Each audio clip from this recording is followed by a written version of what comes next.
महाभारत की भानुमति कौन थी? जैसे अमिताभ, मैं नीतू पांडे यूट्यूब चैनल पर आप सबका स्वागत करती हूँ। भानुमति कंबोज के राजा चंद्रवर्मा की पुत्री थी। आज कंबोज का वर्तमान नाम कंबोडिया है, या फिर यूं कहें कि इसे पाकिस्तान या अफगानिस्तान से जोड़ा जाता है। भानुमति बहुत शक्तिशाली स्त्री थी और अस्त्र शस्त्र के साथ कुश्ती भी लड़ा करती थी। कहीं का ईंट कहीं का रोड़ा, भानुमति ने कुनबा जोड़ा, ये कहावत शायद यहीं से ली गई होगी। भानुमति अत्यंत सुंदर और कर्मठ शरीर, कोमल बदन वाली आकर्षक स्त्री थी। एक बार की बात है, चंद्रवर्मा राजा ने भानुमति के लिए स्वयंवर रखा था। उस स्वयंवर में कई बड़े दिग्गज राजा, महाराजा, राजकुमार शामिल थे। इनमें दुर्योधन और कर्ण भी शामिल थे। भानुमति जब माला लेकर सबके सामने से गुजरी और दुर्योधन के सामने से गुजरी, फिर भानुमति आगे बढ़ गई। तब दुर्योधन आगे बढ़कर भानुमति के हाथों को जबरदस्ती पकड़कर माला अपने गले में डाल लेते हैं। फिर सभी राजा महाराजाओं ने मिलकर तलवार निकाल ली। तब दुर्योधन ने कहा कि जिसे लड़ने की इच्छा हो कर्ण से आकर युद्ध कर ले। कर्ण युद्ध से हुआ और सभी हार गए। लज्जित होकर अपने अपने राज्य वापस चले गए।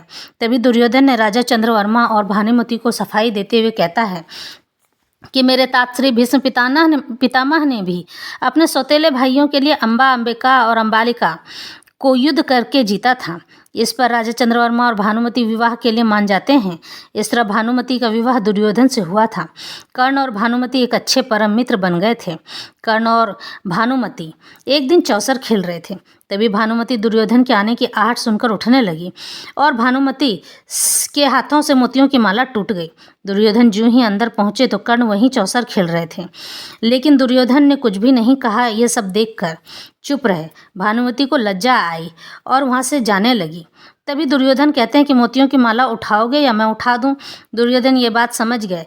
फिर कर्ण से अपनी राजनीति की बात करने लगे। इस तरह से भानुमति और कर्ण पर दुर्योधन अत्यंत विश्वास करते थे। दुर्योधन के 2 संतानें थीं। पहला बेटे का नाम लक्ष्मण था और पुत्री का नाम लक्ष्मणा था। लक्ष्मणा का विवाह श्री कृष्ण के पुत्र सांब से हुआ था और लक्ष्मण की मृत्यु महाभारत के युद्ध में अभिमन्यु द्वारा हुई थी। इस तरह से ये कहानी यहीं समाप्त